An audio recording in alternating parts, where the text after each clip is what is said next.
folks, Newsweek magazine, we conservatives like to spell that N-E-W-S-W-E-A-K, has drifted ever farther to the left over the years, and not surprisingly, the leftward trend is also downward. The magazine was sold for $1 not too long ago, the buyer overpaying in my opinion. And in order to gin up some readers, editor Tina Brown has launched a series of provocative covers like this one.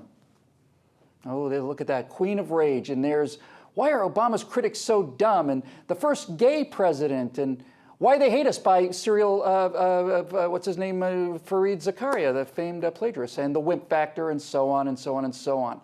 But none of those Newsweek covers are as shocking, as stultifying, and as jaw-droppingly dramatic for Newsweek magazine as the current one. Niall Ferguson telling the hundreds of remaining Newsweek readers that it's time for Barack Obama to hit the road. Joining me now to attempt to parse the meaning of these tea leaves, chicken entrails, and plagues of frogs and other omens are your trifecta stalwarts Steve Green and Scott Ott. Welcome, lads. Steve, I know I stood there in awe watching man set foot upon the moon back in July of 1969, but I never thought I'd live to see anything as incredible as this. The mainstream media criticizing Barack Obama. Do you remember what you were doing when you first heard the news? Oh, Bill, I remember it as though it were just earlier this week. Can we get some flashback wavy lines going down? Yeah, the phone rang. I picked it up. It was my father-in-law.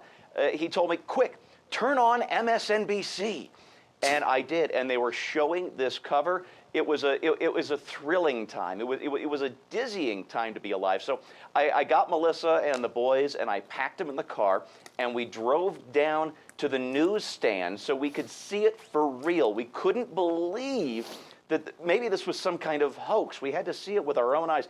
We went down to the local newsstand, and lo and behold, there it was on a single rack, way at the bottom of one of the little magazine carousels. There was a single issue right at the bottom. It turned out it was the only one he'd received, but there it was. We saw it with our own eyes, and I will be telling this story if I am blessed enough to live another 50 years. I will remember that day just as vividly as I do right now. It's beautiful. It's beautiful, man. Yeah. Scott, Ferguson writes, are you sitting down, Scott? Ferguson writes that Barack Obama has been a serial disappointment and then goes on to cite reasons and facts supporting his case. What effect do you think this will have on the literally hundreds of Newsweek readers who are now hearing criticism of the president just 2 short months before the election? Facts, you say? Facts. In Newsweek magazine, where do they find space for the facts? I don't know, because my understanding was the magazine was already full of itself, and there was no more room for facts. Yeah, this is really a striking thing, and I hesitate to get too excited about it because, you know, conservatives go through this delicious period where they go, oh my goodness, is the whole house of cards really collapsing and we're getting to enjoy watching this and the incredible schadenfreude of all that? Or is this just some clever trick, and that if I actually bought the magazine and opened it up, the article at the end would be some sort of gotcha, or they're just trying to get us drawn in? No, I think what's really happening here is the left-wing media has realized that they've bought a bill of goods, they've bought a phony, and now they're trying to get as far away from as they possibly can before this election happens, and they all look like they were complicit in his phoniness. So what you're basically saying is, what will these Newsweek journalists put their heads up now? Steve, the president held something that looked remarkably like a scaled-down version of an actual press conference the other day. And after answering a few questions and departing for more golf and fundraising, reporter Jake Tapper shouted out, "Don't be a stranger." Is contempt from the press something Barack Obama should be worried about before his historic, inevitable cruise to his second term? Oh, let us hope so. But you know what? We're seeing cracks. We're seeing fissures. We're seeing a little air open up between President Obama's backside and, well, at least the Washington press corps. There was Jake Tapper didn't just quip, "Don't be a stranger." A week ago, for ABC News, he blogged a pretty long story about how Obama was ignoring the White House press corps and he sounded pretty miffed. He put in some kind of fair and balanced stuff at the end, but the whole point of the thing was that the White House press corps is getting miffed.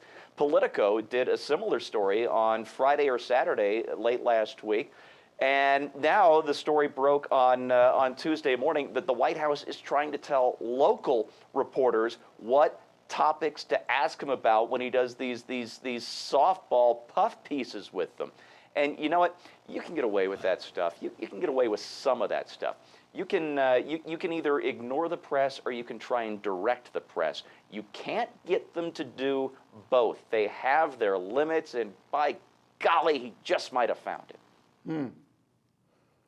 Well, Scotty, you've been a journalist. When the Obama campaign states to the press corps that People magazine and Entertainment Tonight are more or less equal to the New York Times and the Washington Post, has President Obama finally found a way to upset and alienate his one true solid gold constituency, namely journalists? Well, yeah, I mean, the Obama campaign used to understand that the media was the base and that you don't burn your base. You've got to take care of them. So what has he done for other elements of his base? He gave the unions an entire industry. You know, he gave the teachers a huge billions of dollars in stimulus money. And what has he done for the media at this point? Their industry is collapsing. It's in absolute free fall. And now he's treating them like dirt. This isn't going to bode very well for his chances, because he was counting on them to save him a lot of money. He doesn't have to buy ads when he has them. If he doesn't have them, he's got to raise a lot more money, and he hasn't been raising a lot of money. Yeah, that's right. Well, folks, there's a lot that can go wrong for Barack Obama in the final 2 months of his first term. He's losing the fundraising battle. Worse, the vice president might be accidentally allowed to speak extemporaneously, or even worse than that, he himself might be allowed to speak extemporaneously. But there's nothing more fatal to the re-election of Barack Obama than losing the press. You know, former editor of Newsweek, Evan Thomas, guessed that press bias might have been good for 15 points. And that was for John the Baptist Kerry, not the one, the Messiah, who, again, in Thomas's words, stands above the country like some kind of god. Barack Obama is and should be worried about voter enthusiasm, but the one set of voters whose enthusiasm he most needs to maintain are those voters that purport to tell the other voters the unvarnished truth about this man and his actions. You lose them, and it's game over. For PJTV, I'm Bill Woodall.